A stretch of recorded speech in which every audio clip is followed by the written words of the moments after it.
One word, that's hard. I've done 3 words before, but I would say... How would I describe flower farming in one word? Now that is a difficult question. Whoa. Whoa. There's a word, but I can't think of it. Like I have an emotion, which is everything wrapped up in one. What of other people's?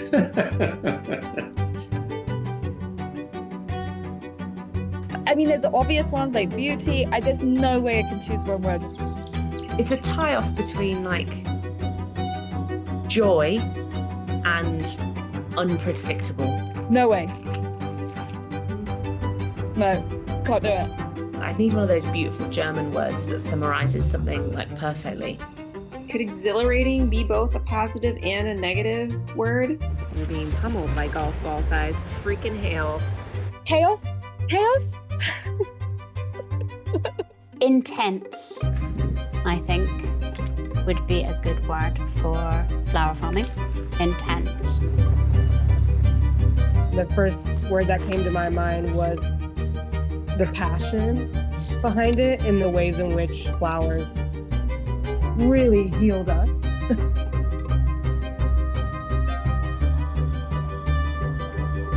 Abundant. It's not just about the armloads of flowers, like in abundance and like the beauty part of it, but also about the experience and how much it's like changed me.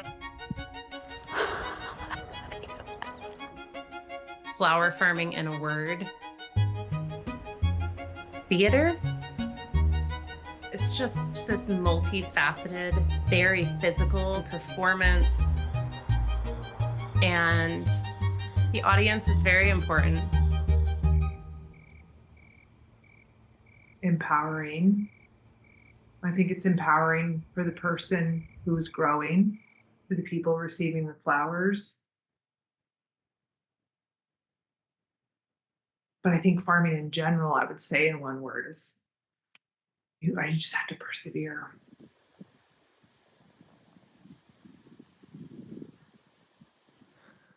What's up, buddies? Remember when I planted you? And it was chaos. You remember when that tiller broke? I do. And you were hand seeding them because the earthway seeder didn't work? Remember that? And now, look at y'all. Like you can't even see the meadow behind me because like they're just so tall. It's so wonderful to see. Look at these light beams coming in. It's just a great day to be a sunflower. Great day to be on Angel Lane. Look at these guys. Really proud of us. Human rights was my major, and I double minored in communications and legal studies. I'm a lawyer, work for the government. That doesn't work, be a teacher. The playbook was like, whatever you do for work, you're gonna sit down the whole time. We don't know if you're gonna be writing with pen or you're gonna be typing with a computer, but you will be sitting and you will just have poor posture. And that will be it. That's your playbook. Like, oh, we're farmers, we should be standing up straight. It just felt like there was like this unmeasurable distance between like what I wanted to do in my heart and like the reality I was seeing around me. This is not the life I'm supposed to live. Like I'm not supposed to be in this condo in the dark in the middle of this city. The brightest thing in my life is the computer screen, not stars, not like my hope or ambitions. It's just like this feeling of like, no, this can't be it for our lives. I saw this course that was called like Farmer's Boot Camp. And I was like, I'm gonna take this course. And you were like, for what? I said, I'm gonna be a farmer. So I'm gonna sign up for this like boot camp. And they'd be like, okay, everybody talk about your property. Like talk about your land that you have. And I was like, hi, I'm Clary. I just have a dream, no land. So I'm just here to learn how to do all this so that one day when I have land, like, are you about to inherit? I was like, no. It'll just happen. What do you think? It's so pretty. Really? Look at us now. That was January, and by October we were in Cape Breton. Yeah. We make a lot of decisions kind of based on love. And being a flower farmer is really what you wanted to do. Yeah. And I love you. Look how good it looks in here. You love how flowers transform people. Flowers look all right too. I really saw that when we did our sunflower U-pick last year. Being witness to just the way that flowers transformed people and the cumulative effect that that had in their lives and then also in my life, that was the moment where, for me, it went from being like, I'm going to support my wife in her flower journey to being, I really want to be a part of this. And like, this is really incredible. I didn't know that. That's great. What about you? That's so nice.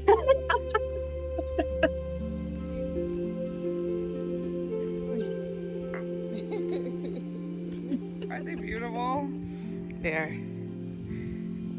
How are you feeling? Ready for next year.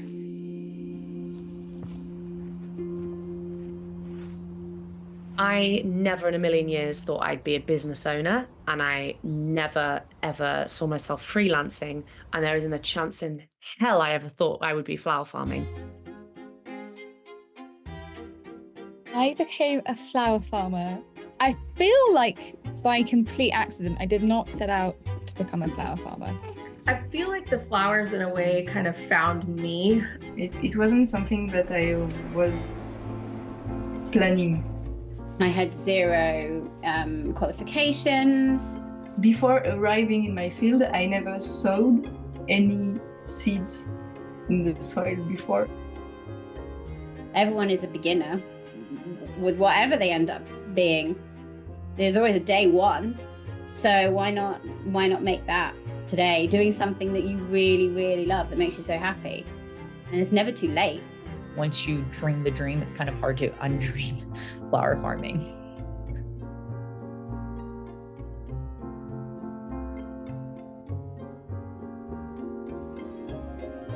My occupation is teacher, and I teach such subjects as art and psychology. And this is my 30th year at school. After endless work week, we are there and ready to work, ready for more.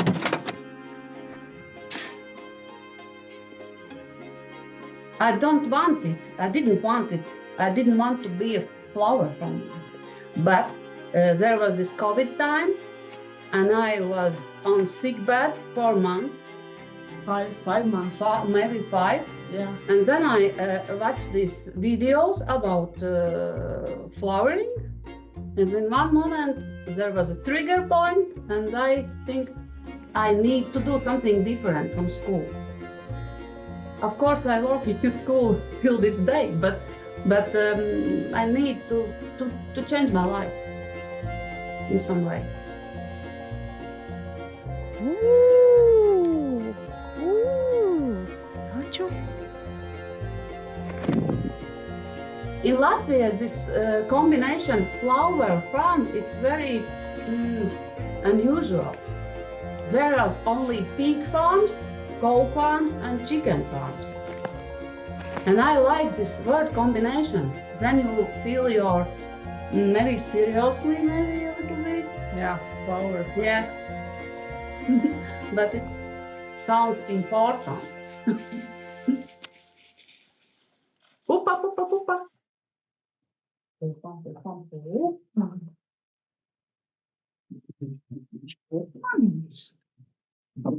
Cool. So, see? And this pigeon, he knows his name. Bean. It's like a bean, because when he was found, he was full with beans. He was eating the beans. we have empathy to wild animals. And so those rescued animals somehow are integrated also in this lifestyle. Yeah. Actually, we have this idea that we need to rescue also one cow. And of course, it can't be one because then it will be lonely. It must be two. So everything must be for two cats, two dogs, two birds, two cows, two horses, two pigs. Not for eating, just for cuddling. When you do this, then you are closer to nature, to this nature rhythm. This word mindfulness. You want to live in this moment. You want to live every moment.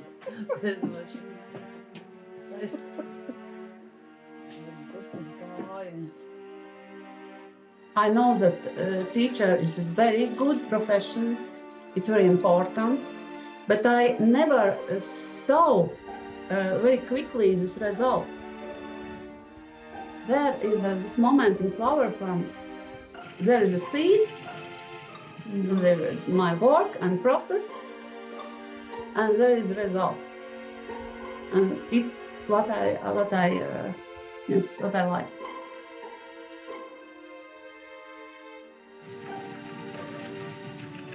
This is the reason why people need to do this. This is my gym. This is my sanctuary. This is some therapy. Yes.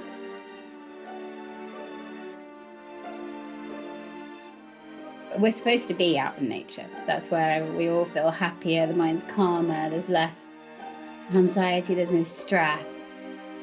There's something so human about growing.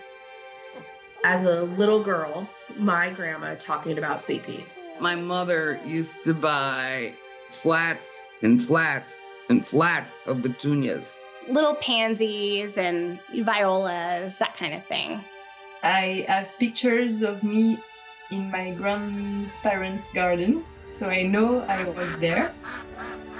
I feel like in a way that seed was planted in me as a little girl. Our ancestors, all of our ancestors, would have had to grow something at some point. It feels like shadow learning in a way. It didn't take much for me to learn really quickly, and I was super obsessed with it.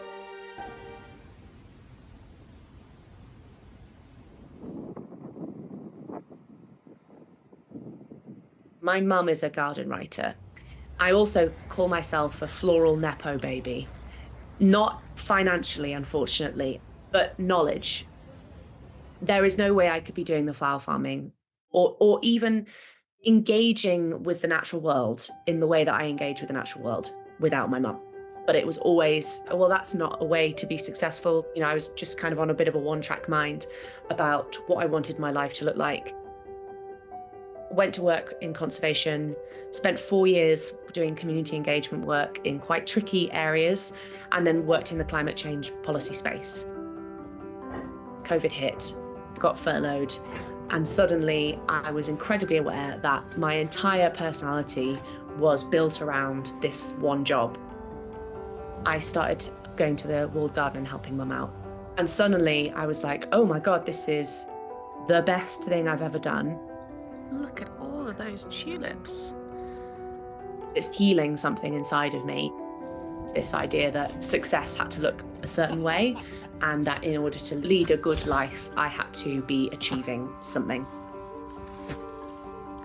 These are Chinese asters, and they're so pink, and I love them so much. I really expected to hate them. I don't know why, but I love them. The joy and the unpredictability of flower farming is never really knowing what you're going to do next, and that being a huge adventure. That hard work can actually be really, really good fun and invigorating, and can bring you an enormous sense of self beyond success, which I think is really important.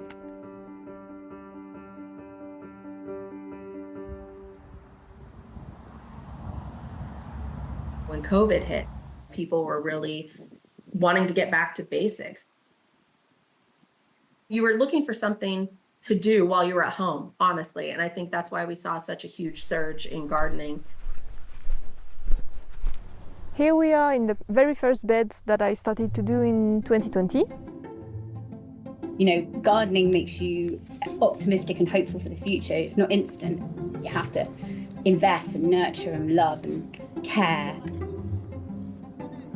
I used to run a wedding video business until 2020, and then when COVID struck, it was horrendous. It was the worst thing ever. We like almost went bankrupt. It was like life-changing. There was so much darkness and frustration, and you know, it was a bad time for everybody. I was doing a lot of YouTubing at the time just because there was nothing else to watch during COVID. And then I started getting fed videos about flowers. And we're gonna be delivering these 30 bouquets to the workers here as our gratitude. Oh, thank you. Thank you so much. Thank you. If I could take my mask off, you'll see how stupid my smile looks. When I was so stressed out, I would watch all that and just feel this like stress relief. Planting in my garden was the only thing that I could do that sort of got me up in the morning, gave me focus, made me feel happier. Because every time you pick a flower, you feel like this huge spark of joy. I kept thinking like, man, like there's nobody that does that where I live. That would be such a great thing to do for me, for my daughter, for our family, for our community, to bring a flower farm to life.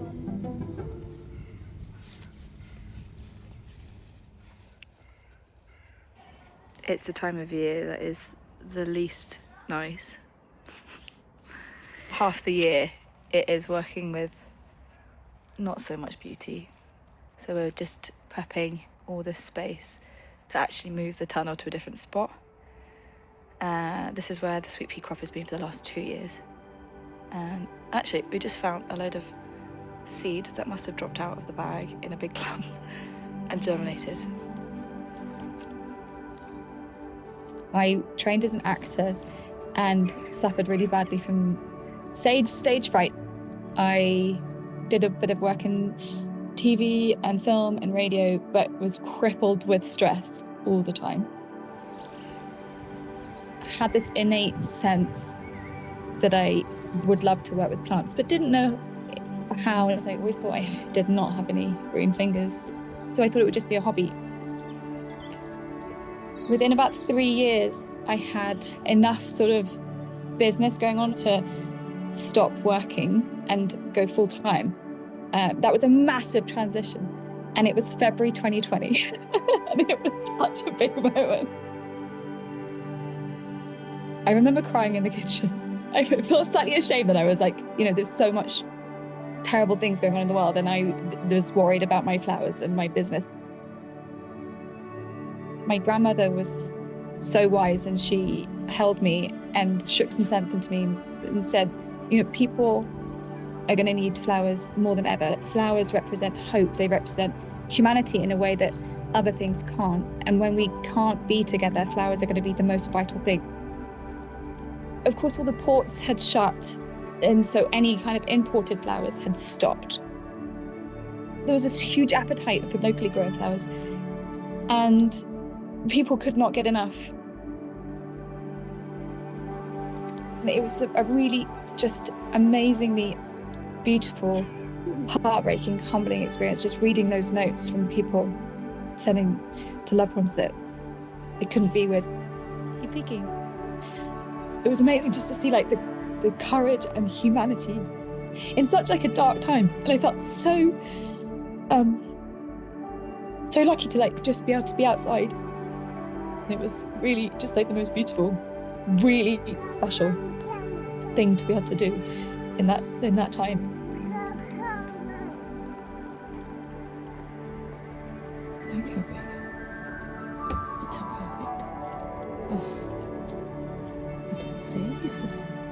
I never set out thinking, oh my God, that's what I want to be. It just felt like a feeling of calling And I just sort of followed the voice until it got loud enough to understand what it would look like for me.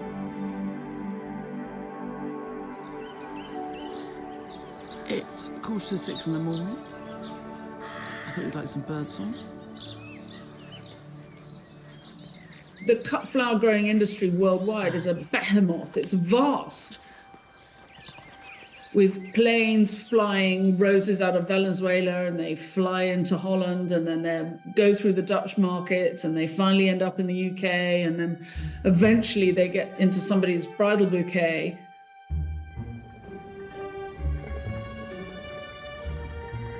I don't think folks know the extent of travel that some of these flowers can have.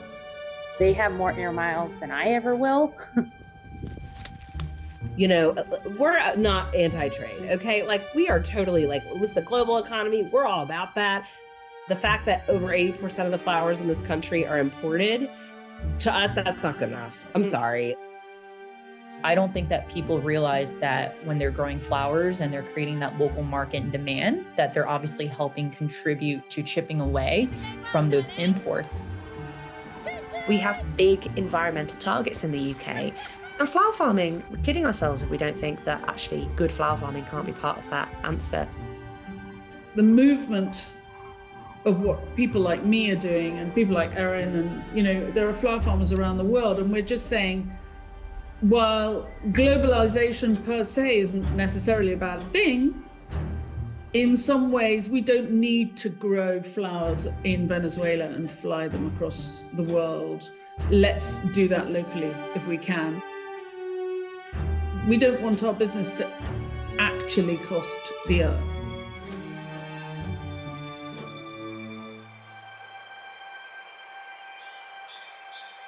Still under 2 minutes. I'm at 1 minute 58 seconds right now.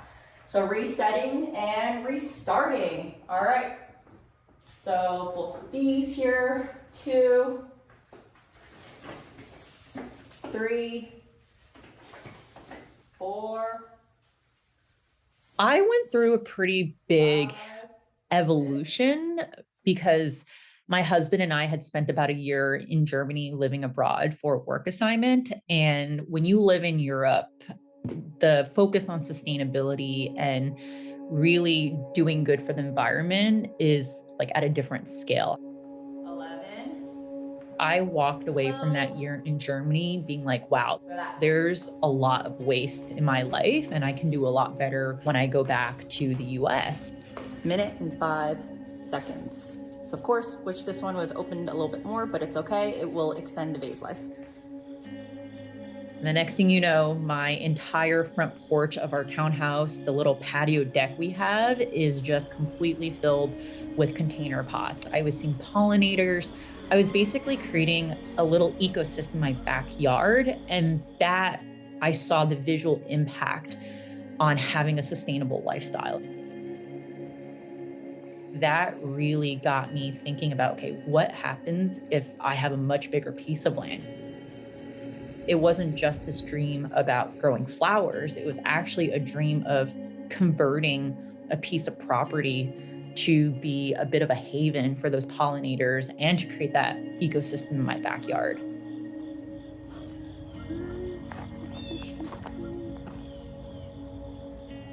This one looks really good.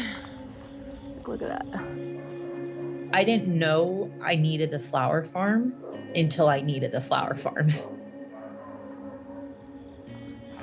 So last but not least, a quick update on our life. If you haven't been following me and are new to my channel, our daughter recently got diagnosed with cancer, and I'm still trying to figure out what the rest of my season looks like. There's a bunch of flowers, gorgeous flowers that are just in bloom. It's nice to enjoy. Sometimes I see my daughter just like walking over by herself trying to open the gate. But I've invited some local florists to come cut for free, just to, you know, make sure the blooms don't go to waste. Flowers have become hugely therapeutic for me. I spent a lot of time in there, like on my own, crying. there's a type of comfort crying in beauty. Like you can't really be upset about crying next to the lisianthus that are blooming and all of the activity that's happening around you. It almost grounds you. Oh, there's a little lantern. When I tell other people about my daughter's diagnosis, you get a few people here and there who have been directly affected by cancer or by some sort of other health condition, but there was a higher number of people in the flower farming community who were like, yeah, like I've been through this, or I started flower farming because I was a caregiver. Look at this guy. Look at that. It speaks to the healing nature of flowers and being outdoors. And these will open up nicely in a couple of days. I've got another bucket. Look at this one. Whoops, almost dropped it. Look at that, isn't that crazy? I think this is gonna be awesome to work with.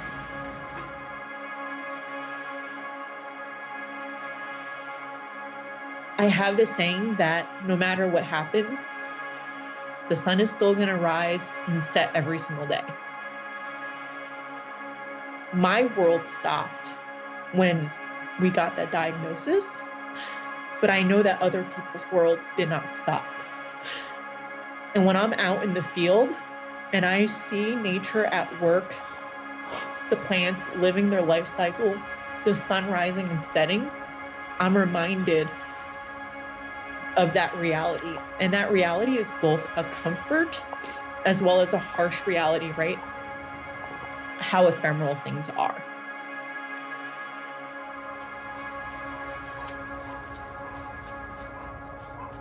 Knowing the power of flowers and holding on to the why behind all of it, the real reason for doing this, that is what helps me get through the hardest times.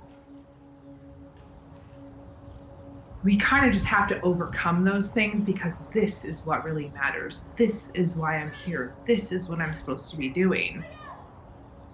Because flower farming is incredibly difficult.